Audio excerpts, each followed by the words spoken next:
오늘 제가 가져온 철학은 약간 도덕을 깨부수는 철학을 하셨던, 일명 스스로를 다이너마이트로 부르기도 했었고 망치로 철학하는 사람이라는 별명을 가진 적도 있었던 니체를 제가 가지고 왔기 때문입니다. 토르가 아니라 망치로 철학. 그럼요. 정말 재밌습니다. 토르의 원조격. 소울입니다. 소울 그리고. 소울. 네. 그래서 저는요, 케이시 발음에 좀 민감합니다.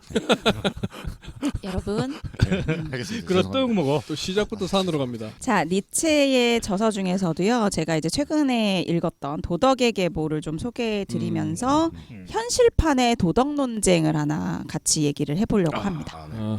도덕경. 일단 제가 참고한 이런 도둑 같은 얘기를. 참고한 책이 있어서 소개해드리면요, 제가 최근에 굉장히 존경하고 굉장히 약간 추종하게 된 교수님이 계신데, 서울대 철학과 교수님이 박창국 교수님이라고. 네. 아시죠? 박창국 교수님이 최근에 이제 아카네 출판사에서 다양한 책을 이제 내셨는데 도덕의 보도 최근에 나왔습니다. 훌륭한 분들 많아요. 박창국 교수님 책을 참고했음을 밝혀드리고, 그 다음에 또 하나 박창국 교수님이 제가 예전에 철학 재밌게 읽는 법 또는 좀 어려운 책 재밌게 읽는 법 할 때 그 청소년용 해설 그런 거를 원서와 같이 읽으면, 그것만 읽으면 안 돼요. 저는 책만 읽고 아는 척하면 안 되고 원서를 같이 읽으면 훨씬 빠른 이해에 도달할 수 있다, 이런 약간 팁을 드렸었는데, 마찬가지로 박창국 교수님이 청소년을 위해서 삼성출판에서 내신 전통도덕에 도전하다 니체의 도덕계보학이라는 또 책이 있어요. 이거 두 개를 함께 참고했음을 그러니까 둘 밝혀드립니다. 다 같은 얘기인데 하나씩 쓰여진 책. 그렇죠. 하나는 1차 저서에 대한 해석이고. 네, 박창국 그렇습니다. 교수님이죠. 저도 청소년용 이소룡 평전과 그걸 같이 읽었는데. 자, 일단 순서는 이렇습니다. 오늘 도덕계보에 본격적으로 들어가기 전에 니체의 핵심 사상이 무엇인지 조금 알려드리려고 해요. 그래서 니체의 핵심 사상이 왜 그렇게 중요한지, 사실 있잖아요, 그죠? 철학사적으로는 굉장히 중요한 철학자다, 이렇게 평가를 받거든요. 근데 그게 왜 그런지를 좀 설명을 드리고, 그 다음에 본격적으로 도덕의 계보에 대한 내용을 얘기해 드린 다음에 논쟁으로 넘어가 보도록 하겠습니다. 제가 아까 다이너마이트라고 스스로 얘기하고 망치 철학자라는 별명이 있다고 말씀드렸잖아요. 그야말로 니체는 이전의 모든 서양의 전통 철학을 파괴하려고 했던 천재 철학자다. 그런데 좀 생전에는 인정을 못 받았던 좀 고독한 천재였다. 이렇게 약간 정의를 좀 내릴 수 있을 것 같아요. 좀 그렇게 얘기하는 거 좀 슬픈데, 니체는 자신의 사상을 플라톤 이래 2500년에 걸치는 서양 역사와 단절하면서 새로운 시대를 여는 사상이라고 파악하고 있었어요. 스스로를 다이너마이트, 기존 거를 다 파괴시켜버리겠다, 이렇게 이제 주장을 했던 거죠. 그러면 뭘 그렇게 파괴시키고 싶었냐, 뭘 폭파시키고 싶었냐 라고 하면, 사실 니체는 서양의 역사가 그간 이제 플라톤의 형 이상학, 그리고 기독교에서 주장하는 공통점이 이제 이원론이라는 거죠. 그렇죠. 근데 이 이원론이 문제가 됐다고 보는 겁니다. 즉 뭐냐면, 이제 플라톤은 이데아로 이야기를 하고 기독교에서는 신으로 이야기를 하잖아요.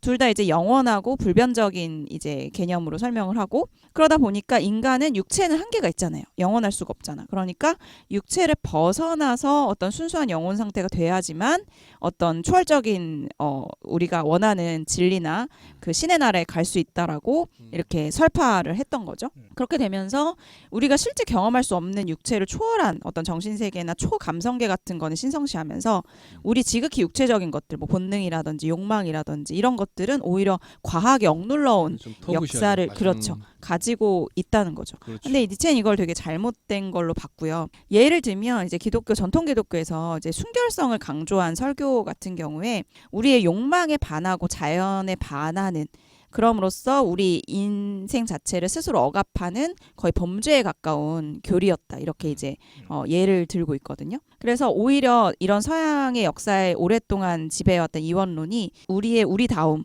같은 것들을, 본성을 병들고 허약한 존재로 만들어 왔다라고 주장을 하는 거죠. 그래서 만약에 이 이원론에 의지한다고 하면 우리는 살면서 부딪히는 많은 문제들을 우리가 실제로 해결할 수 없는 어떤 신적인 존재나 이데아적인 어떤 새로운 초월적인 것에 의지할 수밖에 없다라는 거예요. 그러면 니체는 어떻게 해야 내가 주체적으로 삶의 주인이 되느냐에 대해서 이런 이야기를 했어요. 니체 하면 유명한 말이 신은 죽었다죠. 네. 그죠? 그래서 그간에 있었던 이원론의 어떤 기만성, 그리고 문제성, 이런 거를 굉장히 적나라하게 폭로하면서 그간 우리가 절대적이라고 믿었던 전통 도덕이나 규범에 복종하는 자세로부터 벗어나야 된다. 이걸 이제 그 도덕의 계보에서 노예 도덕이다, 이렇게 얘기하기도 하는데, 그리고 스스로 능동적으로 자신의 규범을 자신이 창조하는 사람이 되어야 한다라는 주장이 사실은 핵심입니다. 니체 나랑 통하네. 그게 약간 초인론 뭐 이런 거. 맞습니다. 스스로 해야 된다 이런 거 되게 중요하게. 근데 이 니체가 이 나타났던 시기가 사실은 되게 역사적으로 의미가 있다고 봐야 돼요. 니체가 이런 생각을 할 수밖에 없었던 게 그 니체가 살았던 생애가 1844년 출생이고 1900년에 딱 죽었어요. 20세기로 접어드는 첫 해에 사망한 거죠. 이게 어떤 의미 있는 것처럼 느껴지죠. 그래서 실제로 니체는 자기가 지금 살았던 시대를 역사적으로 굉장히 과도기로 스스로 이해하고 있었어요. 그래서 이미 자연과학이나 인류학이나 이런 학문들이 발달을 하면서 과거에 우리가 과학 발달 이전에 믿었던 형이사학이나 기독교의 이원론이 이미 상당 부분 허구로 드러났는데 전통 규범이 붕괴해버린 이 시대에서 인간은 헤맬 수밖에 없다는 거죠. 새로운 규범을 창조하지 않으면 인간은 또 다른 이러한 기독교를 대체할 만한 또 다른 미신과 또 다른 종교에 빠져들어서 의존적인 삶을 살 수밖에 없다는 거죠. 그래서 지금 시기야말로 자신의 힘으로 자신의 삶을 사는 어떤 자기만의 규범을 만들 되게 중요한 타이밍이다라고 니체는 보았던 겁니다. 그래서 시기적으로도 사실은 수밖에 없었던 깨달음이라고 해야 될까요? 누군가는 이런 거를 그렇죠. 근데 되게 선구자적인 있을 때 본인은 그렇죠. 이제 그거를 지적을 했다는 근데 거죠. 생전에는 사실은 이 의견에 동의하는 사람이 많이 없었죠. 그러니까 힘들죠, 그 오히려 당시에는. 지금 현대 사람들이 되게 많이 니체를 자신의 철학으로 받아들이는 사람이 많은 이유가 그래서 그런 것 같아요. 니체가 그 자리에 간 건 아닐까? 어떤 자리? 아니 뭐 이렇게 의존하지 말고 스스로 그래라 그랬는데 난 니체를 따르겠다 이러면 이상하잖아요. 아니 니체가 하라는 방향성을 따르겠다는 거지 니체를 따르는 건 아니니까. 그 불교에서도 부처님을 따르겠습니다. 그러니까 부처를 죽이라 그러잖아요. 부처를 왜 따르냐? 그렇죠. 유명한 부처는 말이죠. 너의 마음속에 있다 뭐 그렇죠. 이런 거죠. 그래서 본격적으로 부처, 도덕의 계보의 내용을 조금 들여다보도록 하겠습니다. 도덕의 계보는요. 총 3개의 논문이 이어지는 책이에요. 논문이 3개 파트로 되어 있는데 첫 번째 파트가 혹시 논문인가요? 아이고, 논문이네요. 같은 퀄리티의 논문이 아닐 것 같은데. 선과 악, 좋음과 나쁨입니다. 좋음과 나쁨을 요새는 이제 우월함과 열등감 또는 고귀함과 열등감으로 해석하는 책들도 많아졌어요. 잠시 후에 그 이유 얘기해 드릴게요. 좋은 나쁜 이거 진짜 중요하죠. 니체는.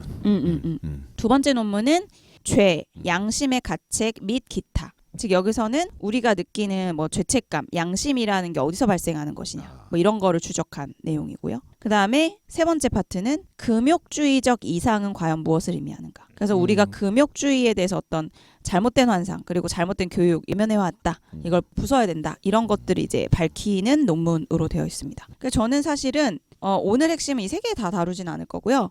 첫 번째 논문만 조금 오늘 논쟁에 좀 필요한 것 같아서 첫 번째 논문만 좀 얘기를 저는 오늘 아주 드리려고요. 깊게 다뤄보겠습니다. 그럼. 네네. 네. 아니, 얕게 다뤄주세요. 넓게 달아. 근데 첫 번째 논문 제목이 깊게 알고 뭐였다고요? 싶진 않아. 선과 악, 좋음과 나쁨. 굿앤배드. 근데 이 좋음과 나쁨을 우월함과 열등감으로 해석하기도 한다. 또는 고귀함과 천박함 뭐 이렇게 해석하기도 하고. 천박함. 자, 일단 이 논문의 서두에서는요. 세계 정복에 큰 열망을 가지고 있었던 역사적 인물이죠. 카이사르와 나폴레옹이 언급됩니다. 그러면서 이 사람을 평가하는 우리들을 한번 지켜보자고 얘기해요. 이 사람들은 어마어마한 규모의 전쟁을 일으켰고 실제로 사륙을 저질렀고 그리고 이제 노예제도를 유지하려고 했고 오늘날 관점에서 보면 민주주의에 반하는 재정의 권력을 펼쳤기 때문에 우리는 여러 면모에서 악인으로 평가받을 수 있는 요소가 충분하다고 볼 수 있죠. 그런데 현재 우리들이 그들을 평가하는 걸 돌아봤을 때 카이사르 나폴레옹을 대부분 좀 긍정적인 위대한 업적을 한 위인으로 추앙하는 경향이 있다는 거예요. 그렇죠. 위인전도 있어요. 그렇죠. 나폴레옹 위인전. 그들의 위인전을 읽으면서 나도 그러한 되게 큰 포부를 가진 사람이 되고 싶다거나 맞아요. 남다른 탁월함이나 강한 의지를 갖고 싶다거나 카리스마를 발휘하고 싶다거나 그렇죠. 이러한 것들을 약간 특히 청소년들도 막 높게 평가하면서 자신의 어떤 그 이상으로 이상화하기도 하죠. 그렇죠. 나폴레옹 그림이 수십 년간 동아정과의 표지 모델을 장식하면서 청소년들의 나아갈 그러네요. 방향을 맞아. 제시했죠. 이게 손가락질을 딱 이렇게 하니까. 맞아요. 그런데 잘 보면요. 가치관이 사실은 조금 다른 기준이 있다는 거예요. 만약에 이 사람들을 악인으로 판단한다고 본다면 그 가치관은 사람들을 선과 악의 기준으로 나누는 사람이라는 있다는 거예요. 그리고 만약에 이 사람을 위대하다라고 위대한 인간이라고 평가하는 가치관이라고 한다면 사람들을 우월함과 열등감으로 나눈 사람이라는 거예요.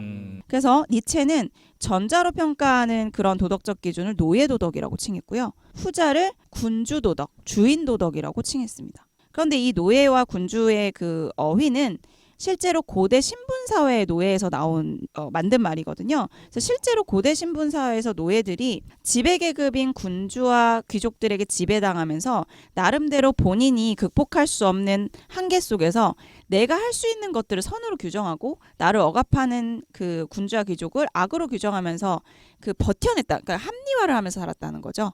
이거를 어떤 신분을 전복시키거나 이 신분 제도에서 내가 빠져나갈 생각을 하기보다는 그래 나는 인내력이 강하니까. 그리고 그냥 난 참아낸다. 버틸 수 그리고 있다, 이런 거. 나는 뭐 선량해. 남들에게 뭐 친절해. 뭐 이런 것들을 이제 본인들이 이제 만들어냈다는 거죠. 그러니까 이게 나는 주어진 이런 조건에서 거기서도 이제 조금 다르게 조금 더 친절을 베푸니까 나는 선하다. 뭐 이런 건가요? 그러니까 지배 계급과 다른 노예 도덕의 어떤 생활 태도라고 해야 될까요? 그런 것들을 선하다고 규정하면서 일종의 스스로 지배 계급을 그 자체를 비판하는 인지 비판하고 부조화를 극복하기 위한 자기 그렇죠. 방책인 그렇죠. 거죠. 안 그러면 견디기 약간 힘드니까. 스스로를 사실은 위로하고 좀 자연스러운 합리화하기 행동이에요. 위한. 그죠? 예를 들어 우리 지나가다가 젊은 애가 막 스포츠카 타고 다니는 거예요. 그럼 젊은 친구가 이렇게 능력인데 말하기에는 너무 부럽기도 하고 힘들잖아. 그러면 젊은 놈들이 저렇게 잘 먹고 잘 사는 거 분명히 자기 아빠 잘 만나서 그런 거지 하고 욕해버리면 내가 좀 더 마음이 편하니까 그런 이게 거죠. 이런 거다. 이런 거. 요즘에는 그렇게 해도 안 편하다. 저놈이 나보다 오죽 능력이 뛰어나면 저렇게 잘할까 생각하는 것보다는 저놈이 나쁘게 모았을 거야. 이런 식으로 생각하는 게 좀 더 마음이. 그리고 그래도 안 심지어 편하더라고 마음이. 신분 사회는 그 극복 불가능한 거니까 불가능하죠. 더 그렇죠. 그랬다는 더 거죠. 그렇죠. 근데 반면에 같은 시대를 살았던 군주와 귀족은 전혀 다른 가치관을 가지고 있었다는 거예요. 왜냐하면 그들은 힘을 발휘함으로써 권력을 얻은 사람이기 때문에 내가 우월성, 성취, 힘 이런 것들을 그 어떤 강함과 조음의 기준으로 봤다는 거죠. 그래서 상대방을 볼 때 우월함과 열등감으로 상대방을 평가하려고 했지 그걸 선과 악으로 평가하려고 하지 않았다는 거예요. 그것도 입장상 자연스럽긴 하네요. 그런데 이 노예 도덕이 또 뭐랑 관련이 있다고 니체는 봤냐면 아까 비판했던 게 이제 기독교잖아요. 이제 기독교가 이제 모든 사람은 신 앞에서 평등하다. 그러므로 뭐 연약하거나 뭐 고통받는 자가 있으면 도와야 한다. 이런 이제 교리를 이제 주창하면서 친절, 배려, 동정, 남에게 해를 주지 않으려는 마음 이런 것들을 굉장히 중요한 덕목으로 권장했다는 거죠. 그런데 이게 이제 노예 도덕에 의하면 되게 합당한 거죠. 잘 맞죠, 결이. 그런데 이 언뜻 고상해 보이는 사실이 연약하고 열등한 존재인 노예들 입장에서는 이익이 있으니까. 왜냐면 자기가 살아가는데 도움이 되니까 이거를 더 강화시키고 이런 것들을 더 믿어왔다라고 보는 거예요. 자기는 이걸 극복할 수 없는 처지니까 아까 말씀하셨다시피. 그리고 심지어 뭐까지 얘기를 하냐면 이거는 자기 기만인 동시에 강한 자들에 대한 어떤 원한에 가깝다. 이거 이제 르상티망이라고 하는데 강한 자들을 미워하는 기제로 또 발전을 한다는 거죠. 그래서 자신의 무력함과 비겁함을 시인하지 않고 오히려 나야말로 평화를 사랑하는 남을 억압하지 않으니까 억압할 권력조차 나는 없으니까 나야말로 평화를 사랑하는 착한 사람이라고 선인이라고 하면서 스스로를 속이고 합리화하는 그런 기제에 불과하다라고 니체가 얘기했습니다. 많이 겪었습니다. 그래서 이 사소한 토론할 때. 근데 이게 그 노예 도덕을 굉장히 이제 니체는 강하게 비판을 하는데 사실은 이 니체의 뿌리는 기독교가 굉장히 대다수를 차지하는 약자와 권력이 없는 계급들이 평생 그 수렁에서 벗어나지 못하는 스스로의 힘으로 이걸 극복할 수 있다는 걸 깨닫지조차 못한 채 이 기독교 교리 안에서 억압하고 그 착취당하는 거를 그대로 스스로를 내버려 두고 이런 거에 대해서 약간 조금 니체가 근데 그 정작 기독교 교리를 지배했던 자들은 그렇게 안 한 것 같아요. 그러니까 이게 별개인데 마치 속이고 있다는 거지. 자기들이 평등하게 그렇지. 안 대놓고. 그렇지. 그러면서 뭐라고 주장하냐면 힘의 의지라는 용어를 강조합니다. 힘의 의지. 그러니까 인간은 누구나 사실 잘 들여다보면 스스로를 강화하고 싶고 지금보다 더 발전된 위대한 존재로 고양시키고 싶어하는 의지가 누구나 있다는 거예요. 그러니까 머무르고 싶지 않고. 내가 지금 처해 있는 한계나 어떤 그 처지에서 더 좋은 방향으로 발전하고 싶고 이걸 이제 힘의 의지라고 보통 이제 이야기를 하는데 근데 전통 도덕은 이 힘의 의지가 계속 병들게 만들고 연약하게 만드는 거예요.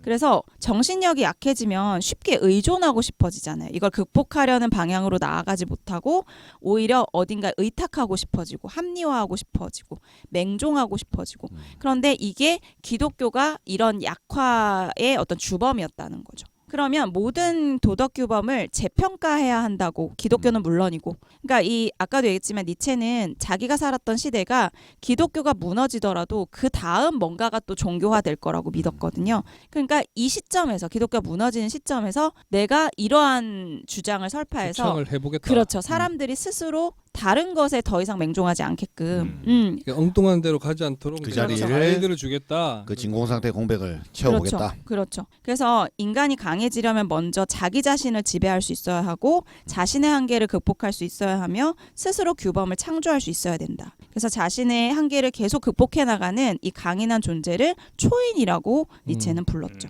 그래서 규범, 전통, 기존에 있는 규범, 내가 만들지 않은 규범에 맹종하거나 거기에 복종해서 스스로의 가능성이나 힘을 억압하는 건 노예다. 노예가 되지 말고 스스로의 주인이 되어라. 라고 이야기를 한 거죠. 슈퍼히어로. 아 초인 옛날부터 그래가지고 다 그걸 자꾸 슈퍼히어로 이런 걸로 생각했어요. 그래서 사실 도를 아십니까? 똑같은 겁니다. 이게. 왜냐면 그 근육맨 만화책에는 다 초인이라 그러거든요. 맞아요. 초인들. 막. 그러니까 니체가 충격을 줬던 이유 이제 도덕의 계보를 보시면 알겠지만 이제 2장과 3장도 굉장히 충격적인 면이 있는데 우리가 너무 당연하다고 얘기했던 게 사실은 되게 편견인 게 많고 주입된 게 많고 그런 거에 의심을 한 번도 해본 적 없는 것들이 많아요. 예를 들면 죄책감도 그렇다는 거죠. 죄책감도 그렇고 그다음에 그 금욕주의도 그렇다는 거죠. 왜 우리의 욕망이 왜 그렇게 천박하고 폄하될 대상이냐. 우리의 욕망은 상당 부분 긍정되고 우리의 힘으로 발휘될 수 있는 부분이 되게 많은데 욕망은 이꼴 죄 뭐 이렇게 돼 그렇죠. 있으니까. 그렇죠. 그래서 그런 것들을 두 번째 논문과 세 번째 논문에서 굉장히 또 자세하게 다루고 있기 때문에 도덕의 계보를 읽고 있으면 약간 그런 생각이 드실 것 같아요. 약간 관점이 바뀌는 느낌? 그리고 좀 더 자기가 좀 자유롭게 사물을 볼 수 있는 그러한 계기가 되지 않을까. 좀 유연해진다는 얘기. 그래서 도덕의 계보를 제가 다 소개해드리진 못한 부분이 있으니까 각자 한번 읽어보시면 좋을 것 같아요.